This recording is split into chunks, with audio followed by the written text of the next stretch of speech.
Hoje você está em qual partido, Gabriel? Hoje eu estou no União Brasil. No União Brasil. União Brasil. Mas nessa época você era do PSDB. PSDB. E você também foi liderança dentro do PSDB, né? Foi Como lá que foi esse processo? Vander, foi o seguinte, eu nasci na política dentro do PSDB. É uma coisa assim, até bacana. Quando eu entrei na faculdade em 2012, eu já tinha assim desejo pela política, né? Vontade. E eu já estava afiliado ao PSDB, que eu me filiei ao PSDB em 2010. Então o que aconteceu? Eu tinha muito desejo de conhecer o Fernando Henrique. Porque a dona Ruth morreu já fazia alguns anos. E eu li alguns livros da dona Ruth, que foi uma socióloga, né, muito famosa, uma primeira dama que a gente teve, que ela criou vários programas sociais. Eu sempre gostei disso. Sempre gostei dessa área social, sabe? E aí eu acompanhava essa trajetória da Ruth, do Franco Montoro, né? E eu me identificava muito com isso. E aí eu tinha desejo de conhecer o Fernando Henrique. E em 2013, eu mandei uma carta para o presidente Fernando Henrique no início do ano, por e-mail, e consegui mandar pelo correio. E essa carta eu relatava todo o meu desejo e tal, como jovem, um jovem idealista, alguém que tinha desejo de conhecer o presidente, de estar, de ouvir, de tal, de que já tinha lido várias dos livros que o Fernando Henrique lançou, que é o nosso sociólogo. E aí, no final do ano, Vander, eu achei que nunca daria certo. No final do ano eu recebo um telefonema. Olá, Gabriel, tudo bem? Tudo bem? É o seguinte, aqui é do Instituto Fernando Henrique Cardoso, Instituto FHC, em São Paulo, e a gente quer te fazer um convite. O presidente vai te receber no dia 16 de dezembro de 2013. Lembra até hoje. E o presidente quer te receber e a gente vai marcar um horário para você vir aqui no Vale, em Angabaú, no centro de São Paulo, para você ter esse encontro com o presidente Fernando Henrique. Rapaz, eu fiquei numa emoção, Vander, você não tem noção. E aí, fui para São Paulo, tive a experiência, fui recebido pelo Fernando Henrique e muito não agradável. Era um evento público, ele te recebeu para uma conversa. Para uma conversa. Eu entrei numa sala, sentei na cadeira numa sala muito bonita lá em São Paulo. Fui sozinho, montei no voo aqui em Dourados na época, bati lá em São Paulo, em Campinas, desci em Campinas, fui parar no Vale do Anhangabaú, cheguei lá e já fui de terno, isso foi muito rápido, fui de terno, paletó, tudo gravado, e aí peguei o metrô, desci no Vale do Anhangabaú, fui no instituto, um prédio muito alto, tinha um andar certo do instituto, não lembro agora qual, e eu fui, cheguei lá, o pessoal me recebeu e falou, o presidente vai chegar por volta de 9h30 da manhã, e você tem que aguardar aqui numa sala. Aí eu fui para uma sala, para aguardar, uma sala muito bonita e tal. De repente, tô lá, bate na porta. Gabriel, tudo bem? Presidente Fernando Henrique. Rapaz, eu não tinha reação. Falei, meu Deus, eu sozinho, o presidente aqui. Era uma emoção, porque eu tava conhecendo o presidente Fernando Henrique ali. Só eu e ele sentou do meu lado. Falei, não, fica tranquilo, aqui é um bate-papo informal entre nós. E vamos tomar um café. Aí os caras trouxeram café, a gente começou a conversar. Ele me mostrou todo o acervo do Instituto, que é um acervo muito bom, muito bom. Acervo muito bonito. Nessa época ele já estava com qual idade? 2013? Eu acredito que eu já estava com... Eu estava com 93, eu acho. Estava com 80. Por aí. Tava nessa fase aí. Já estava bem velho já. Uhum. Mas ele foi muito lúcido, ele me deu 2 livros de presente, autografado. E aí, na época, eu falei, presidente, é o seguinte, eu já estou filiado ao PSDB, mas eu quero que a minha ficha do partido seja abonada pelo senhor. Porque o senhor me deu a honra de conhecê-lo e o senhor é presidente, né, de honra do PSDB. O senhor não abona essa ficha do partido? Eu falei, não, vai ser uma honra. Abonou minha ficha no partido e tal. Aquilo abriu mais espaço para mim também dentro do partido. Aí foi onde eu ocupei os espaços dentro do PSDB.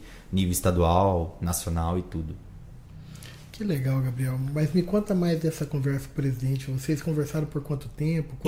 Aí antes do presidente chegar, veio o assessor dele pra gente conversar. Aí o assessor dele passou todas as instruções que a gente tinha. E eu perguntei, mas como que é o bate-papo? O que eu tenho? Ele falou, é livre e é espontâneo, tá? O bate-papo de vocês aqui é livre, é espontâneo, deixe por conta própria, o presidente vai desenvolver a conversa e vocês vão conversando. Eu só vou te dar um recado. A hora que a gente te dá o sinal, que aí vai encerrar a conversa de vocês, porque o presidente tem que cumprir outras agendas. Falei, tudo bem, tranquilo. E aí o Fernando Henrique chegou, pra mim, parecia um avô, meu. né? Porque meu avô, na mesma época, parecia um avô. Tava ali do meu lado e eu me senti... No começo eu levei aquele choque, mas depois eu vi a simplicidade dele do meu lado, assim, e o jeito que ele me tratou, que eu me senti totalmente confortável, entendeu? Eu fiquei bem confortável e aí a gente conversou. E aí teve uma coisa, Wander, que marcou, porque eu fiz uma pergunta pra ele. Eu falei assim, uma pergunta assim até, não sei se eu posso te falar, um pouco boba assim, mas eu fiz uma pergunta assim. Fernando Henrique, como que é ser presidente da República? Como que é estar lá na presidência da República? Aí ele me respondeu, eu lembro até hoje, ele falou, é você ocupar uma função, você ocupar uma liderança que você não se manda. Ele falou pra mim. Eu morava num palácio que tinha mais de 200 funcionários e eu me sentia totalmente sozinho. Porque as nossas agendas, o nosso fazer, o nosso querer, às vezes não é o que a gente decide, é o que os outros decidem. A gente só vai cumprir aquilo que está determinado. E ele foi me contando que muitas das vezes ele teve uma solidão dentro do palácio, que ele, às vezes sozinho, ligava para um, para outro, para a esposa dele, para conversar quando ela não podia estar lá, entendeu? Por conta desse espaço. Ele falou, a presidência me deu muitos ganhos, mas também trouxe isso para mim, que de certa maneira o homem público às vezes se sente muito sozinho e tem essa solidão.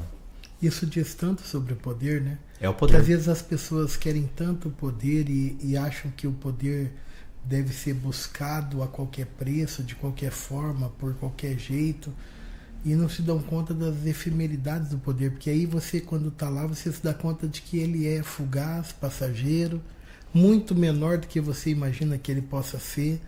Olha o exemplo de um presidente da República. Presidente da República, Eu imagino. E eu imagino realmente que seja isso, sabe, Wander? Vou te falar de verdade. O poder, né? Eu nunca ocupei nenhuma função pública ainda, eletiva e tal, mas eu sei que o poder, como eu tenho muitos amigos, né, que já tiveram seus espaços e ocuparam essas funções, e ouvindo também o Fernando Henrique, que foi presidente da República, a gente vê que o poder tem as suas benesses, né? Posso te falar assim, tem os benefícios, né? O poder tem as benesses. Só que em contramão também tem muitas coisas, né? O desgaste. Muita renúncia, né? Muita renúncia. E isso eu falo pra você, eu enquanto jovem, hoje eu tô mais light. E os amigos que estão me acompanhando sabem disso. Eu fui um jovem que renunciei muitas coisas na minha vida. E me arrependo, tá? Me arrependo porque mesmo na minha época da faculdade mesmo, eu vou falar pra você aqui, vou abrir aqui pra todos nós que estão acompanhando, é que na época eu ajudei a fundar a Atlética de Direito, entendeu? Então os meninos me procuraram, o coordenador foi o Gabriel, fala com o Gabriel tem dinheiro lá e o diretório pode pagar pra vocês fazer esse estatuto, pra vocês... E eu prontamente me identifiquei e falei, não, eu vou custear com o dinheiro do diretório pra fundar a Atlética de Direito. E fizemos várias reuniões com os meninos de Direito, que estava na frente dessa luta para fundar a Atlética. E aí deu certo, a Atlética começou e tal. E, cara, eu renunciei a muitos eventos, não ia nos eventos, não participava das festas e tal, para manter uma certa postura, entendeu? A gente já pensava em ocupar uma função e tal, disputar algum cargo eletivo. Então, essas são as renúncias, entendeu? Enquanto jovem, às vezes eu tive que, muitas vezes, renunciar a isso daí. E quem tá na vida pública sabe do que eu tô falando, não é fácil. Mas eu não sei se foi uma renúncia ou se é quem você é, Gabriel. Eu sempre te vi como menino responsável, muito. Menino dedicado, assim, sensível para as questões sociais. Menino agora um homem, né? Então, eu acho que cada um... Eu tenho feito podcast, tem um momento de poesia toda vez, né? Mas tem uma poesia que você falando assim, vem muito assim. Para o bem ou para o mal, cada um só pode dar do melhor ou pior daquilo que tem em si. Então, quando você diz eu renunciei, talvez não seja uma renúncia, mas uma demonstração de exemplo, de liderança, de responsabilidade. Porque exemplo de gente para dizer assim, beber até de madrugada, certo, virar a noite na cachaça, tem tantos, né? Sim. Agora, exemplo de um jovem como você sempre foi, responsável, preocupado com questões sociais, preocupado com o outro, preocupado com quem está passando por necessidade. Quantos exemplos a gente tem? É difícil, né, Você entendeu? Então não sei se Eu não sei também, você fala assim, até eu me arrependo, mas talvez... Não, assim, eu vejo assim, tive várias oportunidades de ter uma convivência melhor com o pessoal e às vezes eu tive alguns cuidados. A verdade é que na vida cada escolha é uma renúncia, né? Você, nós estamos aqui nesse podcast agora, nós não estamos com a família, nós não estamos assistindo um jogo de futebol, acho que o Flamengo está jogando hoje. Tá jogando. Entendeu? E você é flamenguista também, não é? Corintiano. Né? Então, todo mundo tem o seu defeito, não era de graça que você não fosse ter algum, verdade. Né? Mas não fala a verdade, mas tem um monte de corintiano aqui.